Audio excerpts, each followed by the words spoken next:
Recently, at a town hall that was filled with a few black minstrels sent by Donald Trump or supporting Donald Trump in order to get black folks into the Trump domain, into voting for Trump. You know, they have the false belief that somehow enough black people are going to vote against their interests to elect a Donald Trump. So these minstrels are having a town hall to try to promote the Republican message. And in the process, Representative Byron Donalds, a Republican from Florida, decided that he was going to talk about the black family and how great the black family was back in the Jim Crow era.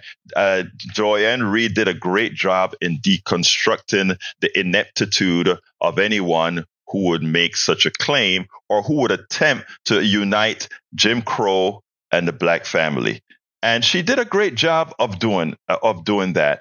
I tell you what, let's go ahead and listen to what he had to say. The cuts that I made in the Joanne Reed interview, which had to be many, because I had to really cut it, first of all, to take out a lot of the gibberish that, you know, right-wing MAGA politicians like to do to prevent you from getting the essence of the conversation. They fill the space up with a lot of words in such a manner that the real core, you can't get to what the real core is. You won't do that on Politics Done Right. So we deconstructed the Joanne Reed interview to make it quite a bit clearer. Check this out. We'll take it on the other side. Some recent comments by Florida Congressman Byron Donalds have been condemned by House Minority Leader Hakeem Jeffries, the Congressional Black Caucus, the chairman of the Democratic National Committee, Jamie Harrison, and the president of the NAACP, Derek Johnson, just to name a few. In those comments, at an event designed to help Republican outreach to black voters in Philadelphia earlier this week, Congressman Donalds made what certainly seemed like positive comments about the Jim Crow era. One of the things that's actually happening in our culture, which you're now starting to see in our politics, is the reinvigoration of black families with younger black men and black women. And that is also helping to breed the revival of a black middle class in America. You see, during Jim Crow, the black family was together. During Jim Crow, more black people were not just conservative, because black people are always a bit conservative-minded, but more black people voted conservatively. And then H.E.W., Lyndon Johnson, and then you go down that road, and now we are where we are. What's happened in America the last 10 years, and I say it because it's my contemporaries as Wesley's contemporaries, you're starting to see more black people be married in homes, raising kids. It's when you home with your wife raising your kids, and then you look at the world, you're saying, "Now wait a minute, time out. This does not look right. How can I get something to my kids?" It goes back to the conversation of generational wealth. The part of what you said that people take issue with is this line, which I'm going to read back to you again. You see, during Jim Crow, the black family was together. During Jim Crow, more black people were not just conservative. Black people have always been conservative-minded, but black people voted conservatively. Frankly, what's really happened is that you have, Democrats, and you have the Biden campaign, and some in the media want to twist my words for political purposes. The overarching issue is talking just about black families and why you're seeing a trend of black people leaning towards Republicans.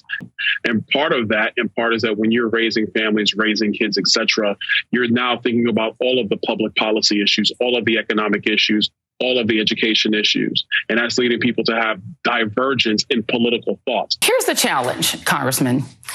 You started out talking about your family, talking about your mom, talking about being raised, and you on your own brought up Jim Crow. In fact, you said Jim Crow 3 times for emphasis. It wasn't the media or the Democrats or gaslighters who brought up Jim Crow. It was you. Why did you use Jim Crow specifically as your reference? You did that. No one else did that. You did it. If you're going to use the chronological timeline of America, before the Great Society and Lyndon Johnson's time period, you had, unfortunately, the Jim Crow era in America. Jim Crow lasted roughly from 1867 after the Civil War to 1968. You said during Jim Crow, the black family was together. What was the authority of the black father in the black family during Jim Crow? Listen, under Jim Crow, obviously, Black people were under great persecution. And so having the Black man in the home was about first protecting the mom and protecting the kids. Incredibly important. It was the leadership in the home. You talked about Black father being in the family, being able to protect the family. First, I want to read just for our audience the definition of Jim Crow. Jim Crow laws were a collection of state and local statutes that legalized racial segregation. They existed essentially from the post-Civil War era. They were meant to marginalize African Americans by denying them the right to vote, hold jobs, get an education, and other opportunities. Those who attempted to defy Jim Crow laws often faced arrest, fines, jail sentences, violence, and death. You said that what you were talking about was the presence of the Black father in the home to protect his wife and family. In 1943, in the state that you represent, in Florida, a young man named Willie James Howard, who was 15 years old, was lynched. During Christmas of 1943, Willie Howard sent cards to all of his coworkers at the Van Priest dime store in Live Oak, Florida. Unlike the other cards, Willie's card to Cynthia Goff, a white store employee, revealed a youthful crush. His greeting expressed hope that white people would someday like Black people and concluded, "I love your name, I love your voice. For SH, sweetheart, you are my choice." After reading the card, Cynthia's father, Phil Goff, brought two friends to the Howard home and demanded to see Willie. Despite his mother's pleading, the men dragged Willie away and then kidnapped Willie's father, James Howard, from work.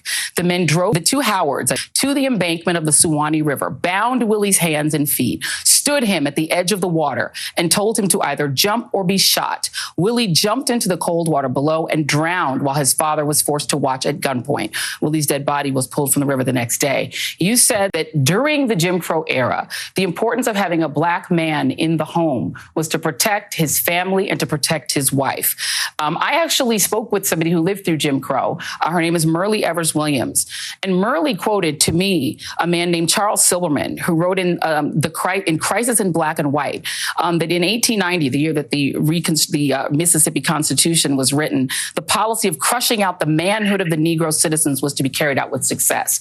So the man in the home during Jim Crow had no rights. If a Black man, a Black father, could not protect his wife, his son, or himself from lynching and violence, how is him being in the home mean that that is an era that was better for the Black family, or that we should think of as a good thing? And this is the point of the gaslighting and the lying that is occurring with what I said. Don't try to impose the fact that the marriage rates were better in the higher, I want to be clear, higher in the Jim Crow era to mean that I think Jim Crow is great. That is a lie. That is gaslighting. I would never say such a thing. You brought it up. You're the one who brought it up. The poverty rate during Jim Crow was 55.1%. More than half of families were impoverished. You also said, and I'm quoting you again, during Jim Crow, more Black people were not just conservative, always been conservative minded, but Black people voted conservatively. Black people weren't allowed to vote at all during Jim Crow. First of all, there were areas in the United States where Black people did vote. Under Jim Crow? During Jim Crow, could your family have existed? You are in an interracial marriage. Your wife is a white conservative activist. Could your family have existed at all during Jim Crow? No, it could not, Joy. And we all know that. But that's why I am blessed to live in America today as opposed to America during that time. What I'm grateful for is that we do not live in the Jim Crow era and that fathers do not face the threat of lynching. I'm very grateful of that. Perhaps don't bring up Jim Crow when you're trying to make that example. Before we get started, I want to point out that I think it is completely an oxymoron to equate Republican Party that is led by Donald Trump and family values. Let's first put Donald Trump in context within the leadership of the family, of any family for that matter. One, the guy is someone who we all know has been convicted 34 times on 34 counts. So he's now a convicted felon. That's number one. But that's easy to deal with. Everybody sees that. But this is a man who had a charity and stole from the charity for personal gain, to buy stuff for himself. This is a guy who decided that all these different many of these contractors who worked for him didn't deserve their pay, and he stiffed them. So working class folks who like to support Donald Trump, he stiffed them. This is a guy who, according to the judge, raped women. Women going to support that? Come on. This is a guy who is a misogynist, a xenophobe, a homophobe. No one has to ask. He says it constantly in his verbiage. This is a guy who had a fraudulent university, who stiffed the people who thought they were going to really learn something of consequence to move them forward in life. Again, another fraud. This is a guy who, when he worked in the government, when he was the president, had a hotel where people paid to play.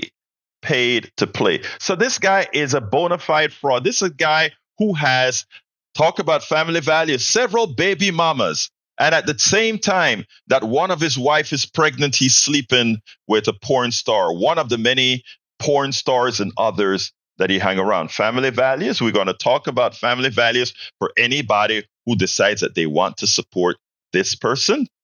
It's a joke. It's a joke that is being normalized so that as you do it, you don't think it is as bad as it really is. You should ask your Christian pastor, the ones that are supporting this guy, how can they preach to their pew about morality as they support this guy, as they get their pew to support this person who is a poor excuse of a human being. And that's putting it lightly. But let's get to the point of Jim Crow that Byron Donalds had to talk about. First of all, he used Jim Crow for a reason. He used Jim Crow because he wanted to make sure that those MAGA right-wing folks who have a proclivity for prejudice and racism know that, hey, I'm on your side. I'm willing to put myself in a box for you. Jim Crow, I'm not going to say anything bad about Jim Crow. In fact, I'm going to say something good indirectly about Jim Crow. Guess what, folks? Marriage rates were higher under Jim Crow than now for Black people. But guess what? Marriage rate was higher for white people under Jim Crow too. So what's your point? Why is Jim Crow your point of reference? Why is Jim Crow why didn't you use Jim Crow in a different manner? Why didn't you said, in as much as Jim Crow persecuted Black folks, in as much as Jim Crow was harmful to Black folks, they superseded that. They superseded that evil. He never said that. He never spoke about the evil. When he talks about the Joanne Reed did a great thing, I thought, when she brought up the story. You talk about the reason for the Black man in that family. And by the way, I agree that a family unit is a good structure, but it's not the only, a family unit with a mother, a father, and children is a good structure, but it's not the only valid structure. Go across the world. There are different familial structures or community structures where it is more community-based than individual family unit-based. I mean, where I come from, it's both. It's both mother, father, and kids, as well as being raised by the village. Here we are not raised by the village. That's why you see a whole lot of the kids themselves, even in family unit families, have the same kind of problems because there's not a sense of community. But going back to Byron, he believes by using that Jim Crow in the wrong way that he garners more votes because people forget who he is, and then they can on the other side bring in, they hope, the Black vote. It's not going to work. Family values, forget it. You can't have a leader like Donald Trump and speak anyone with family values. Using the Jim Crow help him with his benefit. Using the Jim Crow reference helps him with his benefactor. When he lies and say Blacks voted conservatively then, what he forgot that in the South, most of the times Blacks couldn't vote, or they had to make sure and vote appropriately otherwise. So again, altogether, it's amazing that that's his reference. But let's close on one important issue. Instead of looking at the science behind why Black family, there are less father, mother, kids, Black families, as opposed to looking at the science behind it, just throwing Jim Crow there shows what the deficiency is with the Republican Party.